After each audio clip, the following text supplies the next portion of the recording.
اللہ تعالیٰ مغفرت فرمائے، ساجد میر صاحب سیالکوٹ شہر میں وہ مسجد قریب ہے، غالباً ابراہیم مسجد ہے جہاں پر یہ دیتے تھے خطبہ وغیرہ۔ اچھا، اس کے بالکل قریب ہی ہمارا گھر ہے، آپ شاید نہیں جانتے ہوں گے، سیالکوٹ میں اس کے بالکل قریب وزیر پورا ایریا ہے، ہمارا وہاں گھر ہے۔ تو ان کے وہاں مجھے نماز پڑھنے کا بھی موقع ملا ہے، درس بھی میں نے، بہت اچھے اور نیک انسان تھے، اور بہت وسعت تھی ان کے دل کے اندر، اتحاد کو لے کر بھی ایک جذبہ تھا۔ اللہ تعالیٰ ان کی مغفرت فرمائے، درجات بلند کرے۔ ایک عالم دین کا جانا ظاہر ہے، وہ جو ایک کمی اخلاق آ جاتا ہے، اور جب قابل چلے جاتے ہیں نا تو پھر کبھی کبھی ایسا ہوتا ہے کہ سالوں اور صدیاں لگتی ہیں، وہ خلا پر نہیں ہوتا۔ اللہ ان کے درجات، ان کی خطاؤں کو معاف کرے، درجات کو بلند کرے۔ چند چیزیں میں ذکر کر دیتا ہوں کہ علماء اہل حدیث جو ہیں،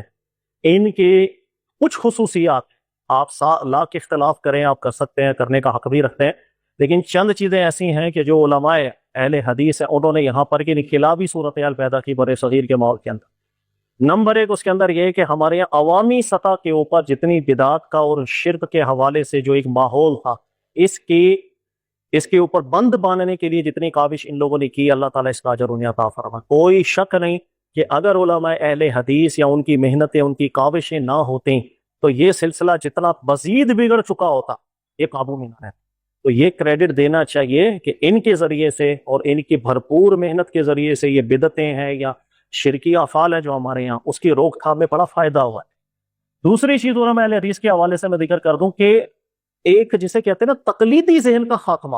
یہ ان کے لیے اللہ تعالیٰ ثواب دیں، وہ مستحق کریں، اس میں کوئی شک نہیں کہ ہمارے یہاں جس انداز کے اندر بر صغیر کے ماحول میں تقلید کا عنصر بیٹھا ہوا تھا، اس کو توڑا۔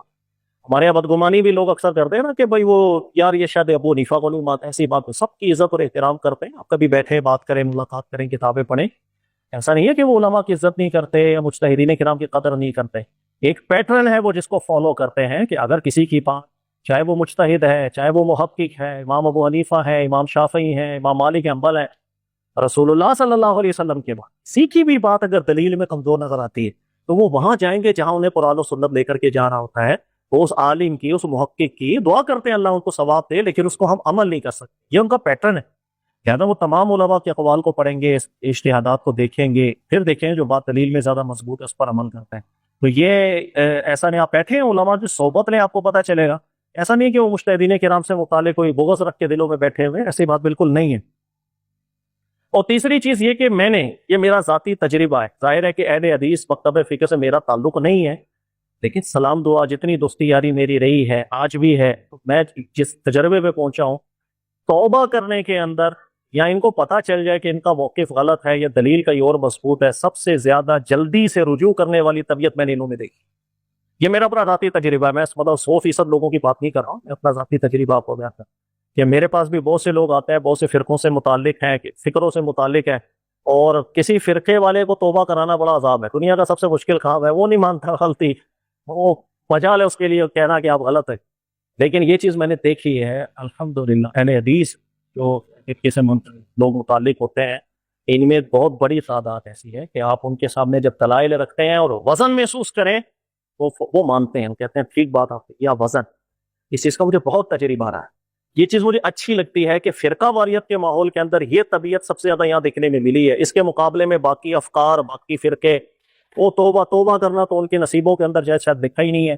یا ہوگا تو اللہ جس کو توفیق عطا فرمائے۔ تو یہ چند چیزیں ہیں، اور یہ ساری چیزیں آپ یقین کریں ساجد میر صاحب کے حوالے سے، اور کچھ عرصہ جس وقت وہاں بھی تھا تو میں سنتا تھا، ان کی ذہن کی وسعت ایسی، یہ تربیت ایسی ہی کر رہے ہوتے تھے،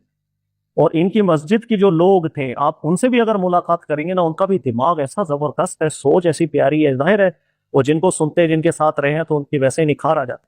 تو اللہ تعالیٰ توفیق عطا فرمائے، اور یہ جو کاوشیں علماء اہل حدیث کی رہی ہیں، اللہ تعالیٰ انہیں بھی قبول کرے۔ غلطیاں کوتاہیاں سب میں ہوتی ہیں بھائی، ان میں بھی غلطیاں ہیں، باقیوں میں بھی ہیں، ہر بندے کو اصلاح بھی کرنی ہے، لیکن جو چیز تعریف جس پر بنتی ہے، کنجوسی نہیں کرنی چاہیے۔ ہمارے یہاں کنجوسی بھی بہت ہو جاتی ہے، پھر نہیں، یا دوسرا فرقہ ہے تو غلط ہی ہوگا، وہ صحیح ہو ہی نہیں سکتا۔ ارے وہ مسلمان ہیں، کلمہ گو ہیں، اور بہت قابل لوگ ہیں، بہت پڑھے لکھے لوگ ہیں، دلائل میں غور و فکر کرنے والے لوگ ہیں،